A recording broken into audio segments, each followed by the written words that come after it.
Hey, film fans! So I just finished watching for probably about the thousandth time Harry Potter and the Philosopher's Stone, the Sorcerer's Stone, for those of you that are in the UK. And I have to say, right off the bat, that I am a giant Harry Potter fan. I always have been. I first discovered Harry Potter about the time I was 10, maybe a little bit younger than that. And I mean, it's actually even the theme for my upcoming wedding, so that should tell you how much of a fan I am. But am going to try and watch these movies and do this series without any sort of love for the movie. Like, I was watching it for the first time, if that makes any sense. And I'm just going to try and not have a non-biased opinion about it. So, bear with me on that. The adaptation of the first J.K. Rowling's popular children's novel about Harry Potter, a boy who learns on his 11th birthday that he is the orphan son of two very powerful wizards and possesses unique magical powers of his own. He is summoned from his life as an unwanted child to become a student at Hogwarts School of Witchcraft and Wizardry, an English boarding school for wizards. There, he meets several friends who become his closest allies and help him discover the truth about his parents' mysterious deaths. This film is probably one of my favorites because it still has that sense of childhood and innocence and discovery in it. It has currently 81% on the Rotten Tomato meter, and I doubt that's going to change because this movie was released on November 16th of 2001, so I was 6 probably when this film came out. Yeah, I know. It cleared 317.9 million during its time in the box office, and that is an absolutely astounding number. This movie had a $125 million production budget, and that's not exactly high end, but that's not exactly the low end either. It's a comfortable spot somewhere in between the middle, but I mean, it almost doubled that in the box office, so that's absolutely stunning. The film was directed by Chris Columbus, and it was so well done for the CGI that they had at the time. This movie's absolutely flawless. It's smooth transitioning. The monsters look really well. The spells all have their own characteristics. The broomsticks behave as like a broomstick should behave that is flying, I suppose. The things that really make me angry about this movie, is that they are missing so many parts from the first book, as I have read the books as well. They're missing so many parts that it actually drives me insane. And I mean, this would be a ridiculously long movie if they exactly followed the novels. But I mean, there's so much little details missing, like Peeves.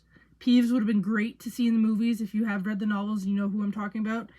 And the bonus about that is there was talk at the time of putting Peeves in the films, and it would have been played by none other than Mr. Robin Williams. And that would have been a beautiful, like, he would have done that role so well. Unfortunately, it didn't happen. The other thing that's missing in this book, one of the major ones, is there's more that goes on with Norbert the dragon than what they show in the movie. There's a whole scene missing that I think would have done really well and just added to the story, because they just go from Hagrid's hut to detention, and there's no in between. There's kind of like a jump there, and that annoys me a little bit. You definitely see the aspect of the first day of school in this film, because you go from like this kid who's just an orphan and has no friends, and then he goes off to school and he starts making a couple friends, and then he's got more into his classes, makes a couple more friends, and and he learns who the bully is, he learns who the bad guy is, and he just learns that whole thing that you learn on your first day of school. You learn how to make friends, you start making new friends, you learn that kid that's going to pick on everyone, you learn that kid that's going to pick on you, right? And that aspect is just so relevant in this film that it's not something that I could have just let go and not mentioned. The sense of adventure in this film is absolutely amazing. You know, that you go back to your childhood and you have that flashback where you used to play make-believe and you went on these great big adventures and fought all these monsters and you were the good guy and your friend might have been the bad guy, or you had those sword fights and all that. That is so prevalent in this movie.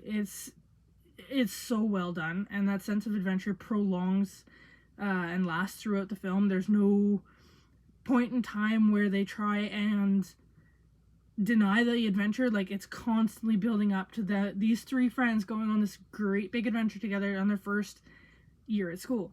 The fact that the J.K. Rowling actually used Nicholas Flamel and like his mysterious rumor and the history behind him to drive this novel and this film forward is something that I always caught, because I have seen Nicholas Flamel in other series as well, and have read about him in other books as well, and seeing it brought to the screen, the way it was brought to the screen, they talk about the elixir of life, they talk about the sorcerer's stone or the philosopher's stone that has the elixir of life and you can live forever.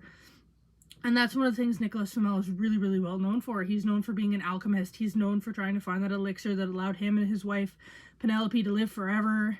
And I'm a little bit of a history buff, so I mean that played to me quite well.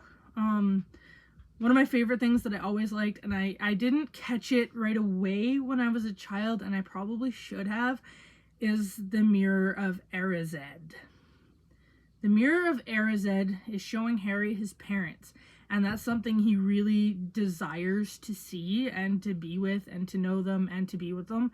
And it's the same thing whenever Ron looks in the mirror. It shows him saying, oh, I'm the head boy, like I'm captain of the Quidditch team. He wants to get out of that shadow of his brothers, and that's what he desires.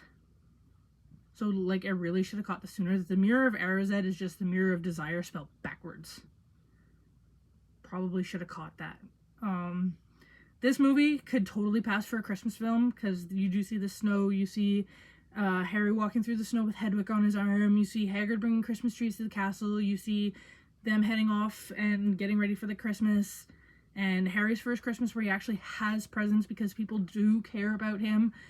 This storyline is so well thought out and it's so well done. It does fairly follow the books closely, but there's a couple of important parts that really should have been in the movie, and I think would have drove the story a little bit farther ahead than it was, and that would have paid off quite well. And the other thing is you see before Hermione leaves for Christmas is you see Harry and Ron sitting at the table playing wizard's chess.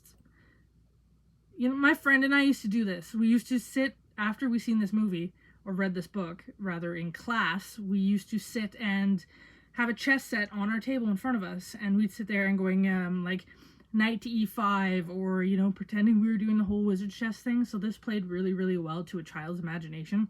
So like I was 9 or 10 at the time when I first discovered this. So for all these reasons, and like I said, I'm trying very, very hard not to make this a bias review based on the fact that I am obsessed with this franchise, is that I'm gonna have to go ahead and give this probably a 4 out of 5 on the Rotten Tomato scale, because they could have done so much better had they added those little extra things from the book into the film. I think it would have just compelled the story and would have made it so much better. Until next time, film fans, keep watching.